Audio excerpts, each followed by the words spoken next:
So we're coming together after having a kind of unusual class, especially for the second class of the module, in which we were really being in the moment of the interaction. And Gray and Abby and a couple of others of you said, well, at first you felt like, what's going on here, or something like that. And then sort of focused yourselves and said, oh, this is what we're doing. Is this what we're doing? And something changed. So it gives us this wonderful opportunity to talk about not only the structures or the things that we know or the skills of focusing oriented therapy, but something that is much more amorphous. Gray used the word amorphous. It's much more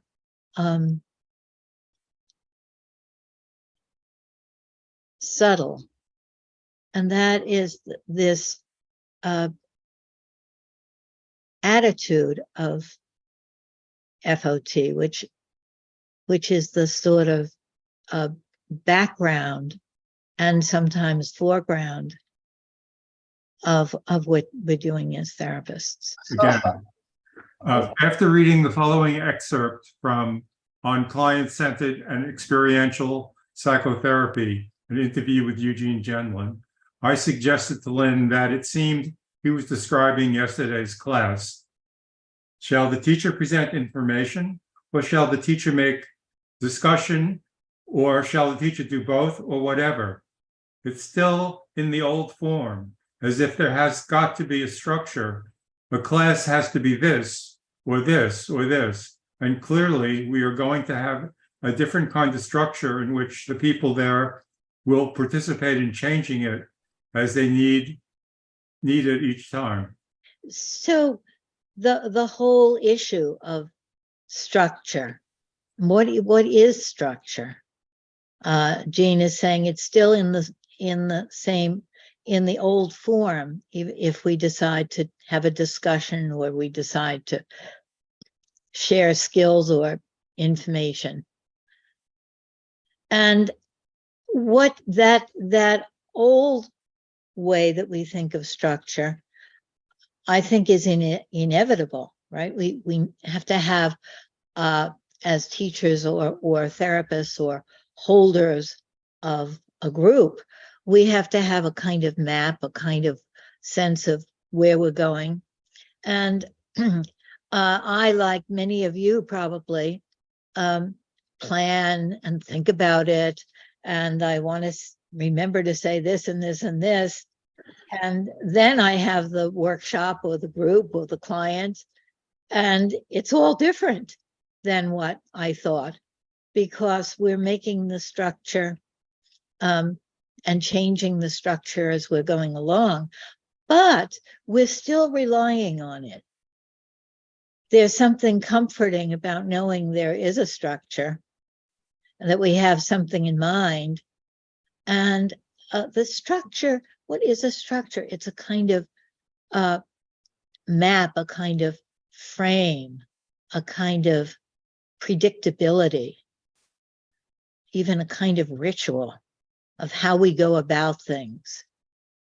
It's something that we rely on, like when you're taking a road trip and you have a map and you get somewhere and you say, oh no, I want to stay here. I don't want to go to this place or this place. And I think a focusing oriented structure is one where you don't make your reservations ahead of time at this bed and breakfast or this hotel. So you have to arrive there at a certain time, but you're taking your trip, feeling your way along at where it's right to be.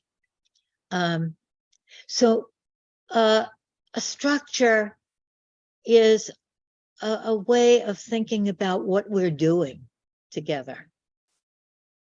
it's relying on a kind of intention of a path. But then a focusing oriented structure is one that is changing as we're going along. It's not one that is rigidly held. I want to, 2 weeks ago, I want to share my experience with you. I had all these plans of pointing out all kinds of things about the article, the interview with Jean. And then when Bailey shared what she did, what you did, Bailey, there was a felt sense of, oh, we can't put that aside and go back to my intention, to my map. That would be teaching you exactly the opposite of what I'm wanting to communicate. I think that one of the things that is so precious to me is that focusing oriented therapy is not a collection of techniques. It's not a collection of skills. You can start with the skills. You can certainly include techniques, but they are in the service of the real teaching. And the real teaching, as Jean says, and I always quote, that we have to be the interaction that will bring change, that will make things better, that will help us grow. And that's that can't be taught with just you do this and you do that and you think this and you think that. Although the doing this and thinking that is also very important. But back to my story, there was this little moment, and this happens very often, I think, maybe for many of us, a little moment of decision, like, oh, we're not there where I thought we were going to be. We're somewhere else. And it's a moment of decision whether to stay with where you thought we could be or should be or whether to take a little leap of saying, oh no, it's not known. And that little leap, we could think of that as a kind of improvisational leap where you're letting go of what's predictable and you're embracing something that isn't yet known. And you're not letting go of the larger things, which have to do with what we're about, what we're wanting to do, what we're wanting to be, but we're letting go of the how to get there, what we've already thought, focusing principles and ideas and all of that helps us to take that little leap. And that little leap often makes the difference between something that is technique oriented, and psychoanalysis has become more and more relational and less rigid about its form. But focusing can also have the method and tool mentality. It's a focusing oriented therapy because we do this. We say back. We ask the person to sense inside. And that's our method, and we have our tools. And not that there's anything wrong with methods and tools, but I think that that what we're trying to embody as a focusing oriented relational therapy international group is that focusing oriented therapy is much more than that you can't just learn a bunch of techniques or skills and that is going to be what the therapy is. And Jean expresses that over and over again, right? That we're being this interaction. And so in that moment, coming back to my moment, it's like, am I going to trust the process and take a leap out of my frame, right? And the frame is very important. And see what happens. And I believe that focusing gives us the courage to do that, because we know that process is a forward movement and little steps occur, and that we can check it moment by moment and align ourselves with where something is going, and that something not being forward moving, the therapist or teacher making a mistake, isn't necessarily a disaster, right? Because then you're listening to what mistake you've made, and you're steering in the direction that is alive, and people's objections are not something negative, but something really positive. And Gene exemplifies that so well, when he'll say, "Oh, forget that I did," but really, really welcoming the objections. And he'll even ask a client, "Well, let's hear from the opposition."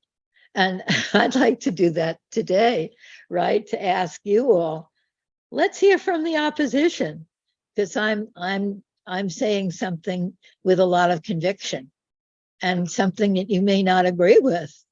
I'm saying it's not enough to have theory, to have skills, to have procedures. That focusing oriented therapy is a much larger. And I'm also interested in what makes it possible for us to rely on that larger. And what I would say about it is that we don't let go in that little moment of our structure into nothing. We're not flying by the seat of our pants and saying, "Well, I don't know what the fuck to do here. I'm going to just I'm just going to leap." It can feel like that in a moment, but the closer we are to what I'm calling the meta structure, and what I mean by the meta structure is the faith in the process, the faith in your in your embodiment of the process, your faith in being able to navigate as you go along with spontaneity and vulnerability, what Donna Orange calls intersubjective vulnerability. And I love how she talks about that. That's what therapy is. It's not knowing everything, but or being in charge. It's this intersubjective vulnerability. And those larger perspectives, intentions, ways of being hold us in being able to let go of the structures that we rely on at moments, and knowing that we'll come back to them. The structures that we rely on, we don't let go of forever. That's why I was all, I wanted to make all of the points about about what can we learn from last week, right? I'm coming back to a structure in myself. Donna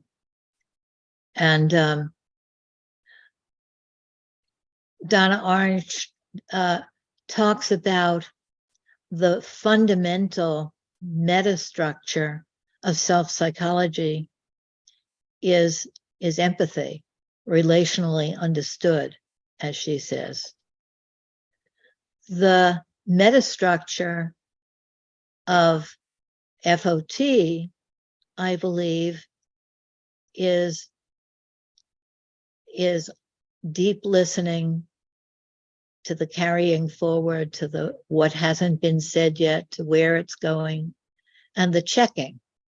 And Gene talks about that in the first 2 paragraphs of that interview, that what's most important to him is that checking, and what it does, that it makes a kind of silence or pause in which the conversation with the client can be free and confident to have a generative conversation with themselves, and then bring that into the dialogue with the therapist. The meta structure, if we want to put it in terms that Donna Orange puts it in, is a kind of attitude. And we talk about the focusing attitude all the time, of course. It's an attitude of openness and curiosity and welcome. But that attitude is something that we both are grounded by and stand in, even though we don't always embody it, of course. We want to come back to it when we're in trouble. Say, oh, how can I be more open? Or what can happen here? And if we think about that metastructure as empathy or as listening, it has a tremendous amount of overlap, and yet the 2 schools are in a way conceiving it a little bit differently, but they're both in the same direction. And I would say that direction is the centrality of connectedness, that's what we're after. And that's what we have faith in. That's what we rely on. Maybe we don't have it. Maybe we're despairing of it, but we have a sense that we're going to put our eggs in that basket. The difference with the way that Donna Orange and the relational self-psychologists would talk about it, and the way Gene Genlin talks about it, is that for the psychoanalytic community, connectedness is, I love the way Richard Geist puts that.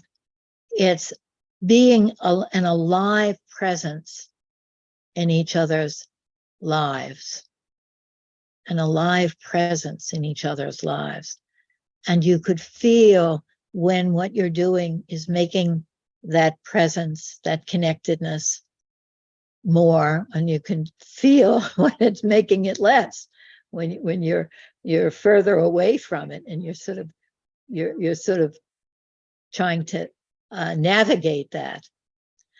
From Gene's point of view, it's not like we are these intersubjectively related individuals and we want to feel that more, but that we are the interaction, that we're already connected. We're made out of the connection.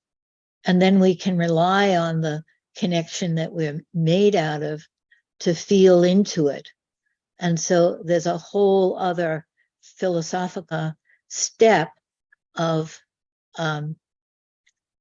practice that a focusing oriented therapy gives us, a way of learning to tune into it.